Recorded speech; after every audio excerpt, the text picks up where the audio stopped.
I'll never forget. I didn't walk down the aisle because all my friends did. I really knew I would never make it without him. And I had to make a decision. Either Jesus was a liar or he really was the Messiah. And I walked down the aisle, but what she was referring to, I gave her the right answer. It was the day, guys, I'm telling you, this is crucial what I'm saying here. It was the day the Lord spoke to me. And because much of my life, let me just back up a little bit. Much of my early faith journey was like based on performance. Be there Sunday morning, be there Sunday night. If you're a Church of Christ, you're there Wednesday night.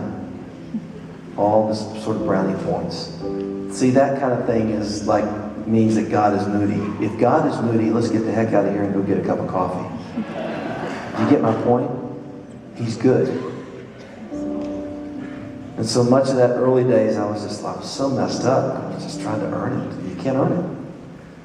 But the day the Lord spoke to me and said, Michael, not only do I love you, but I actually really like you. And not only do I like you, I'm extremely fond of you. And I just want to be your papa. Wow. My knees buckled, guys. I tell you what, it just wiped me out. So I started doing all these, looking at all these scriptures about what he says about us. He calls us by name. He dances over us. He sings over us. He's got my name written on the palm of his hand. Calls me by name. Man, I finally got it. And then all of a sudden, it wasn't about the job. It wasn't about the car. It wasn't about the house I lived in. I'm 6 foot, everybody, and I wake up every day and I feel at least 6'3". You know why? Because I'm a son. I'm a son of the King of the universe. The same Spirit that raised Jesus from the dead lives inside me. It's true. It's true. And I love talking about the Father heart of God. And you know what? Some of you are in here just... We know why I preach this and sing about it all the time, because I still meet people in the church all around the world who don't believe it. They say, oh man, I'm a mess. You have no idea about my past. You have no idea about my thought life. Hey, His grace is enough. He just loves you, period. I sort of think about it when I think about my kids. You know, I would take a bullet for every one of my kids. In a heartbeat. When I talk about father, there's some people in this place tonight, you didn't have a good father. Guess what? God can father you. You didn't have a good mom? God can mother you. My mom, when she was 8 years old, was left on the doorstep. My mom and her 2 younger sisters and younger brother, they were left on the doorstep. They were outside playing on the steps, and my real grandmother walked out the door and said, I want to split. She walked out, she never came back. My mom could have been bitter for the rest of her life.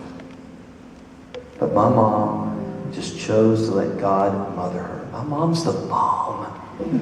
My mom, that's serious. My mom, you know why? Because they ooze the goodness of God everywhere they go. They know who they are. They just ooze, they love on people. My mom fixes homemade bread, and she's a caterer. She's loving on people. And seriously, once a week, I'll tell you about my mom and dad. I'm almost done. This is the mini Smitty sermon. I get stopped once a week. You know, Nashville's full of celebrity. It's no big deal, you know, but once a week I'm in a grocery store or whatever, and I realize that someone's following me. So they kind of catch up and they tap me on the shoulder and says, "You're Michael W. Smith, aren't you?" "Well, yeah, nice to meet you. What's up?" They go, "Love your mom and dad. Love your mom and dad." Seriously. My mom and dad are bigger celebrities than I am. You know why? Because my mom and dad just ooze the goodness of God all the time. It's beautiful. Let me tell you about my dad. I'm almost done. My dad's a trip. If he was here, he would have introduced himself to as many of you as possible. And then he would have said, "That's my boy over here."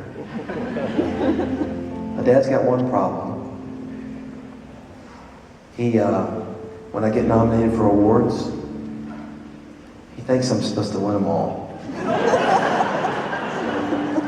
And I'm going, Dad, it doesn't work that way. It's just, and he just can't figure it out why my song didn't go number one. Or the dreaded call when I'd be at the Grammys. When I didn't win the Grammy, I'd have to call my dad. Because it's pre-telecast. I'd say, Dad, hey, how you doing, Dad? I'm having a great time. We're in Los Angeles. And I didn't win. But hey, one of my good friends actually won, Dad. Just don't worry about it. It's all good. Silence on the other end of the line. Dad, one time my dad said, what aren't those people smoking? What do you mean you didn't win the Grammy? I'm going, Dad, I didn't win the Grammy. It's okay. See, my dad's crazy about me. My dad not being the perfect father, although I think he's the best dad a son could ever have. I take my dad's love for me and I just multiply it, multiply it, multiply it, and multiply it. That's how Yahweh feels about me and he feels about you. Maybe I came all the way to Calgary from Nashville, Tennessee, just to deliver this simple message. And I see it happen every night. I see it in people's eyes. And sort of the light bulb goes off and it's like, oh my gosh, it's true. The truth. And what's the truth do every time? It sets you free. I declare freedom over this place. I pray for you throughout the whole evening that this is your moment in time. Maybe it's time to stop running. Goodness and mercy is chasing after you. Stop so it can catch up. Maybe you came tonight. Don't even know who I am. I'm fine with that. Maybe this is your night to go, oh gosh, God, you really are who you say you are. I receive you into my heart. This is the message. It's the message. And what happens, guys, you know what I dream of too, as the church as a whole? If all the church had the whole identity crisis song, if we all knew who we were all sons and daughters, can you imagine the whole church around the world having that song, what it would look like? I believe the world would look completely different. I'll never forget this night. And I won't ever forget you. God bless you guys.